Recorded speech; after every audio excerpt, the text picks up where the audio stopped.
How is this helping us to detach from gold? If I make an image back in, let's say if you go to Delphi or somewhere like that in Greece, ancient Greece, and it's not the only place, but it's a good example. Delphi, you arrive at, well, today you arrive outside and so on. And then you have to, if you want to make your way up to where the games were held, there's a running track up there and so on. And even when they competed, just in a straight 100-yard dash or whatever it was they were doing, competere, they just ran against each other. Oh, not to beat. I didn't run against you to beat you. I ran against you to see if I can go faster than I ran earlier. So competere, competition in this sense, right? I may need you as a reference to see how cleverer than you I am, or how faster I can run, or how much better English I can speak than you. You could do the same thing with see how good my Israeli is if you want, but I'm not running against you just to see you're an idiot or I'm faster than you. I'm running against you so I can see I can run faster than I did the last time I ran this track. This is very important. I think as an image, competere, running with someone is not running against them. And you can get a certain, there's a certain truth in competition. From Steiner, it's very clear. Competition in this sense is a very real thing in our spiritual development. It's a very unreal thing in economic life. And if you want to compete in economic life, it will only be in this sense, not to put you out of business, but just to improve my own efficiency. So if I compare notes with your business and my business, the idea is not in the end to get the whole market. This is a kind of modern self-centered thing. So truly competition, in fact, is not how, in associative is the opposite of competition in the negative sense. And when with my colleagues, we created a sort of guarantee mark for this. We had this slogan, a path from competition to association. Because in economic life, competition is misunderstood. It's competition we mean in the sense that I'm gonna kill a guy. And we wanted to say there is a path from here to there. That was very important. It's not we're not going to attack you, or we've got to find a way to get from this concept in economic life to association, which is true. In economic life, humanity is always, in fact, cooperative until the selfishness projects itself on what is normal and altruistic activity. You produce for others, not for yourself.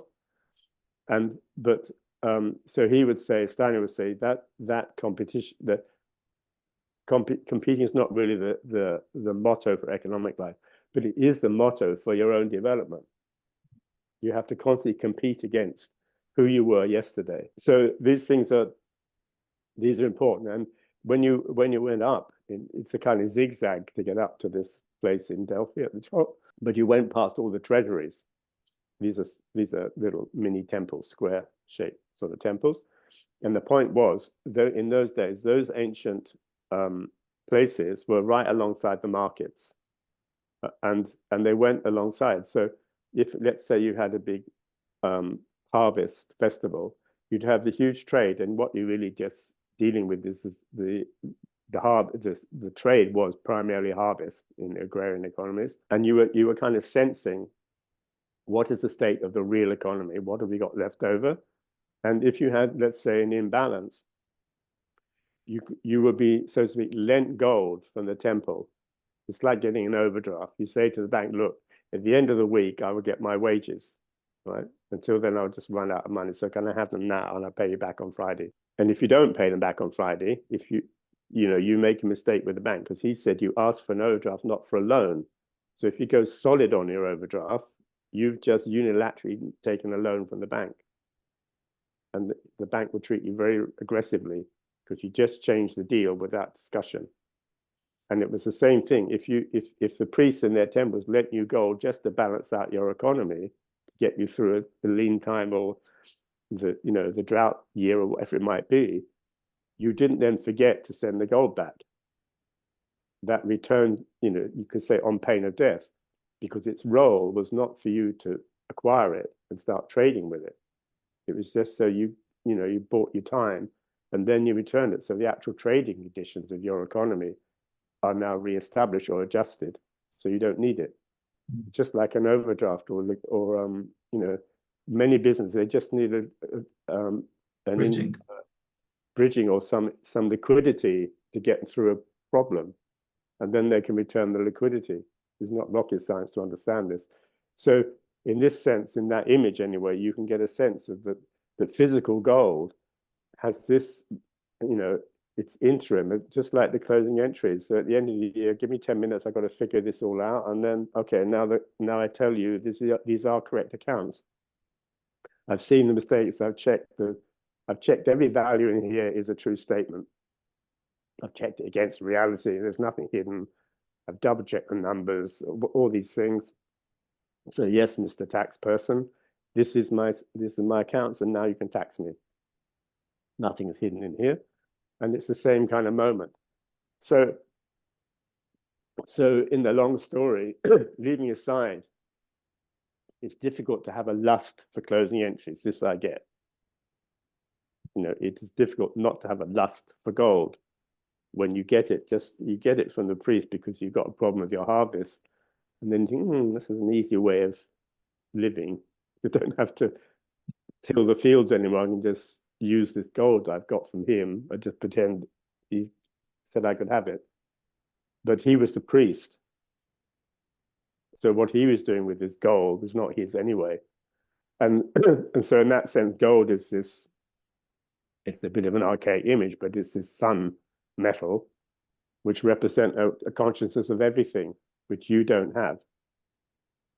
And now you're back with George Soros says, okay, so we're all in our sectors. The whole economy is sectored up so we can become conscious of ourselves. Be very careful when you come to the middle of all these sectors if you're the central banker, because now you get to see everything.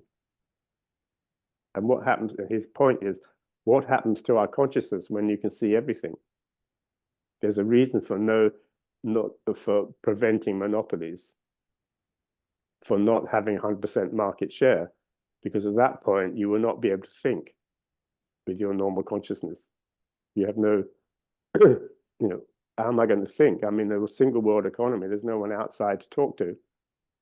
So even Soros, when he says, be very careful when the market is sectored up so that we can think in economic time, we can make deals. Whether you would like the deals he makes is another matter.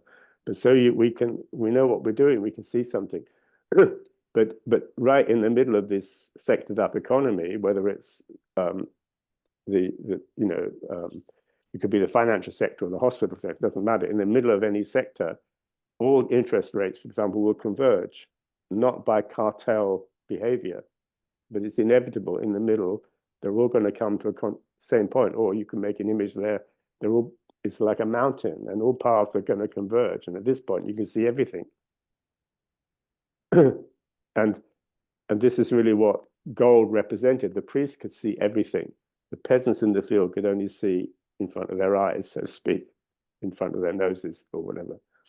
But it's the same thing. The monetary authority is that can see everything.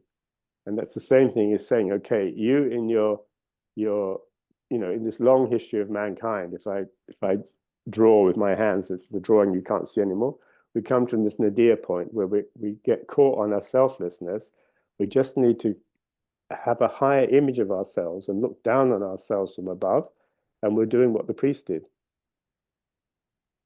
And that's how I would understand. Then gold will not be needed for that operation. My ability to do my closing accounts will be needed for that operation. I don't know any other way where I can look down on myself on my own without you doing it for me. Or without anyone making a judgment on me.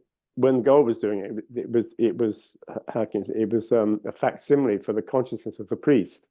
The gold itself was doing nothing, but it was facsimile for the consciousness of proxy, for the consciousness of the priest. So if we can get the consciousness of the priest, then we wouldn't use it. So the gold itself is just a proxy for this consciousness that the priest had in the temples, and not you have to allow that the priests in Greek temples were serious people, and they had a consciousness that the people in the fields didn't have. One has to accept this, whether you like it or not, right? But also a central banker, among themselves, they describe themselves as enlightened princes, in that from where they're sitting, they have a view of the entire economy that only normally a monopolist would have. And you have to know how to manage a monopoly. If you're governor of a central bank, I think it's a serious consideration. You are, in one sense, you are responsible for a monopoly. And now, and it's very interesting, very important and interesting in the evolution of the Bank of England and others, but the Bank of England, it began as a deal between the king at the time and Parliament, well, particularly Parliament and the king, and this group of bankers who were then entrusted with basically with the City of London. They were not regulated. This was a kind of partnership. Okay, we do this, you do that. And if you follow this forward, you can see these people, I'm saying with the example of the Bank of England, they gradually became a private company in the public field. And even now, in 1946, so the Bank of England was a private company. When it was nationalized, the government bought all the stock. It's still a private company owned by the government, meaning you could then say, well, so the government has a kind of consciousness which the board of directors before then didn't have, presumably. And I'd say, not sure about that. We could have simply asked, we could have nationalized the Bank of England by saying, is the board of directors really aware and without self-centeredness when they manage the Bank of England? Because putting a group of politicians in the management, right, doesn't necessarily achieve this. But it's very important. The structure of the bank was not touched. It's a private corporation, and all the shares are owned by the government.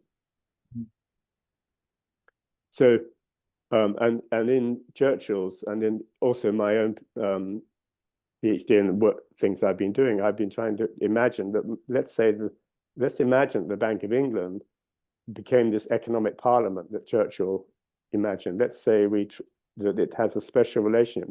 It already has. Most central banks today, if they're independent, they have to report to the government.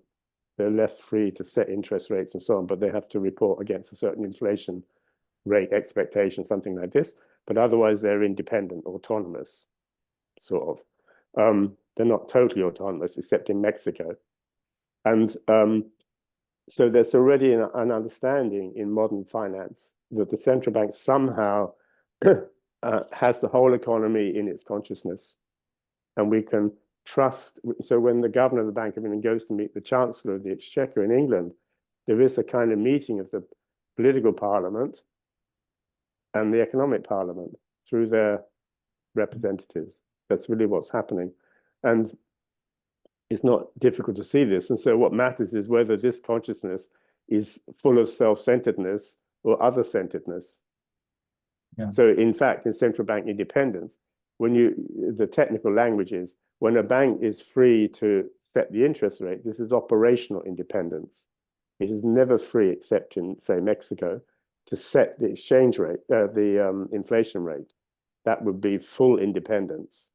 And this is not what people want. And my argument is, well, if you set the interest rate, be careful, you can be caught by the financial markets. So you can be setting the interest rate that they want you to set. Now, this is a more complicated problem because often the central bank interest rate, when the central bank is independent, is favoring finance and not favoring politicians. I don't have a particular problem with that, but without going into it in detail. But it's really important. Full independence would mean you now have the economy governed by the central bank. And if you have Steiner's image, okay, of the rights life or the political life finds its own way and its own form of governance, and the economy finds its own, that's sitting in the back of actual history, certainly in this country.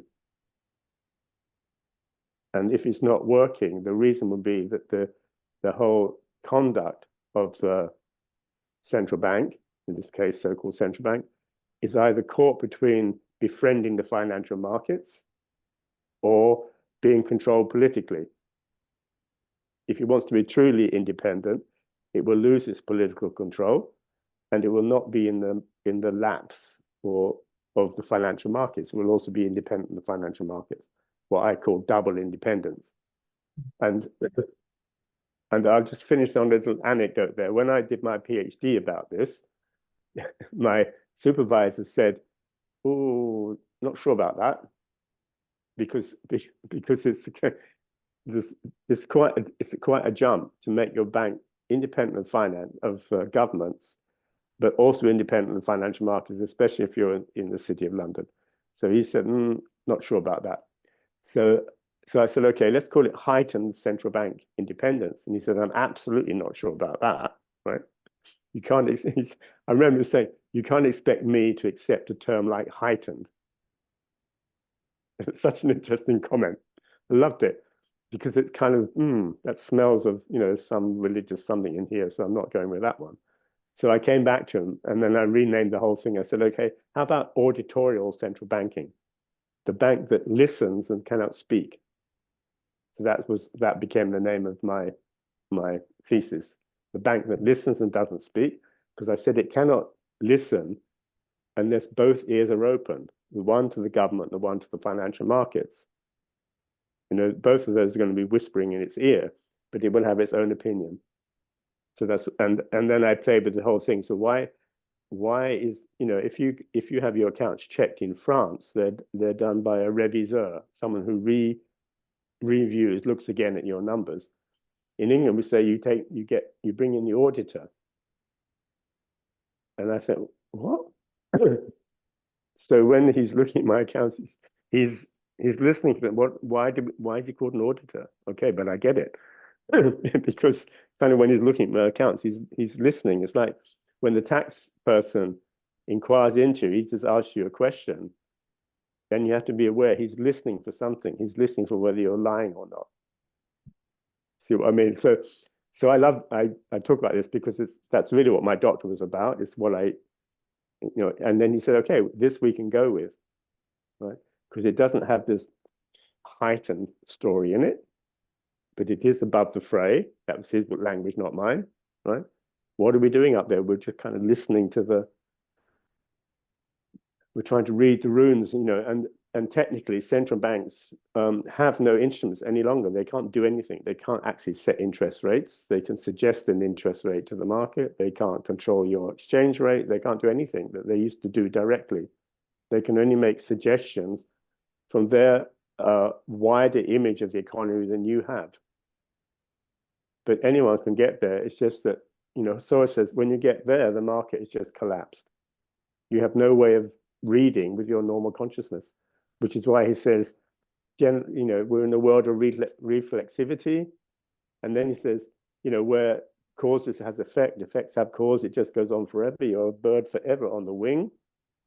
Don't ever think you can land anywhere. You can't. You have to be awake 24 hours a day, 7 days a week in this world. If you don't understand it, get out of it. He's very clear. And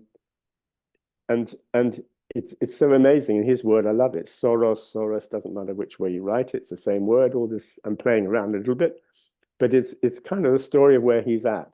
And then he says, in this world, general equilibrium, the idea of a general equilibrium or any mechanistic arrangement is just ridiculous. It's not operating. It's not there. You have to forget about it. If in all this flux and all this craziness that's going on up here in the financial markets, especially when we're not dealing with potatoes, but interest rate swaps, and I don't know what we're dealing with up here, what are you going to touch? There's nothing to see, touch, smell, or anything. It's all in your mind. So be careful what you think. You will change markets just by having a thought about them. Well, he says in that world, when you then make a deal, for one brief moment, that world gets a kind of fixed point, and then it's broken immediately. It's not fixed in its own nature. And then he says, nor is it down here, nor is the real economy operating according to mechanical general equilibrium notions. This is very important to understand on his part. He first notices up here, and then he says, but actually, nor is our real world fixed. That's an illusion. And I think, I understand Soros in history. I understand, he, in his own thinking, his open society, he was a Popperite. He went to LSE and all the rest of it. I understand he has a quantum fund. He does a lot of what some people call cowboy investment, or, I understand all the story you can make about it. But his fund is called the Quantum Fund. And sort of what he's saying is, it's quantum up here and it's quantum down there. If you think it's physical or mechanical, you're just out of track with reality. And so for me, when you come into bookkeeping, accounting, the things I'm trying to describe, that's the same thing. It's kind of, I'm not going to say it's quantum thinking, but it requires a kind of consciousness or an awareness of your thoughts, and your behavior is constantly tracking between your will life, what you're doing, and whether what you are doing matches what you intended to do. You could just, this can be a huge philosophical thing, but it's the same thing for a salesperson. You went out to make a sale, and did you make it when you came home? No, you didn't. So what went wrong, right? Not what's wrong with you. So you arrived too late, or the guy had gone to sleep. I don't know what, it doesn't really matter what happened. Just become conscious without any moral judgment. and that is quantum, if you like. That's the ability to observe with your own thinking your will life. What Steiner calls, you become a knowing doer. So whatever that is, we have to understand that is how ordinary life also is. And then I think the point is, once we understand this, we will seek stability in life through our consciousness, and not through not grabbing hold of some grab rail or, and even there, I often use in my lectures these are all from my kind of youth. So, but there are two examples I give to understand this kind of thing. One is rock climbing, and the other being at sea. So if you're climbing rocks, it's a very subtle thing. Of course, you have to hold on to the rock, but be careful of the intensity with which you do this, because the rock is only there to help you get up the cliff face. If you really hang on to it, you're more likely to fall than if you just, so to speak, touch it. Of course, you have to have your weight on there, but don't get too caught on the rock face. And the same thing if you're at sea, where you've got rails and so on. What I learned when I was at sea is you don't grab the rail. You almost just touch it, and perhaps don't even touch it. So it's not there instead of your own stability. If you grab hold of the rail, you'll be taken with the wave, right? And then it will go the other way, and you've lost it.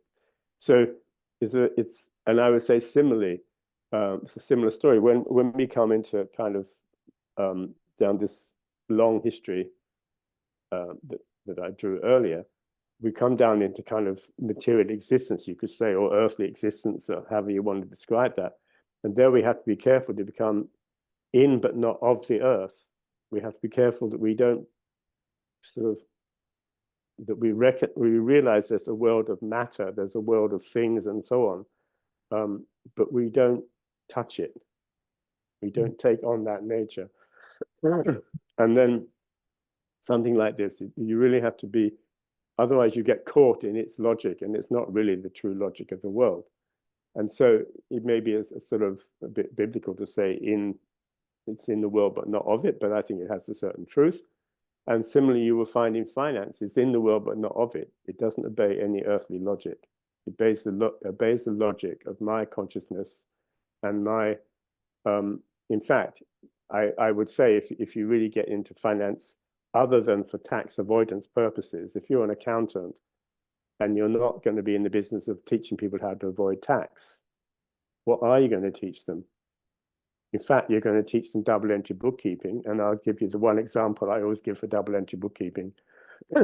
What it does is, if you put an entry here, and you have to put the second entry over here, say. And so on this side, it's 100. and over here it's going to be 100. And then you do a whole lot through the year, and then you add them all up, and you have to see whether this column equals this column. And if it doesn't, there's a problem in transposition. And so there's tricks you can do. Maybe you confuse 7s and 9s, so we figure that one out. There's little things that just, or maybe you put it under gas and actually it should have been under electricity, or something like this.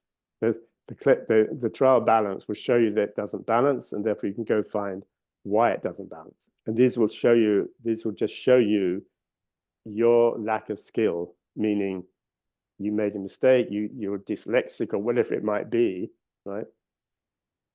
If you sort all that out and it still doesn't balance, it's because you've left something out. And now you have a problem. You either go find that thing you left out and bring it in, or you start fiddling with the accounts to disguise the fact you left something out. So now you're deliberately doing something wrong. You can kind of, until the world is all one bookkeeping system, you can get away with that for a long time before anybody notices. You can put your problem on someone else's balance sheet. But eventually it will come to light, but you already know you did this. So hidden inside, this is one simple example, hidden inside double entry bookkeeping is a check on your skill set, which is no moral comment. But then it's a check on your moral, are you telling the truth or not? And only you know if you're not. I will know if I'm the tax inspector. I'll see which way you look when I ask you questions. But when you look up or down is how wives find out whether husbands are cheating or not when they ask the questions. And so there's things like this. And so my point is in hidden inside double entry bookkeeping is a huge moral training. And you can ask yourself where it came from. It doesn't really matter. It just has this effect. And so even in this way, it's teaching the human being to have this kind of uprightness, which we like to think the monetary authorities instill in us. At least that was their reason for existence. They have a way of being, which we have to learn. When they disappear, it's because we've made them, we don't need this to be instilled in us by someone else. We're doing it to ourselves. And all this is inside this drawing. This is what this little guy down here is having to figure out all the time. He's slightly leaning. I'm conscious of that, but I want him to be a sort of happy guy. And he's not doom laden anyway. The clouds above him are not heavy black clouds. The sky is pretty black, but not the clouds.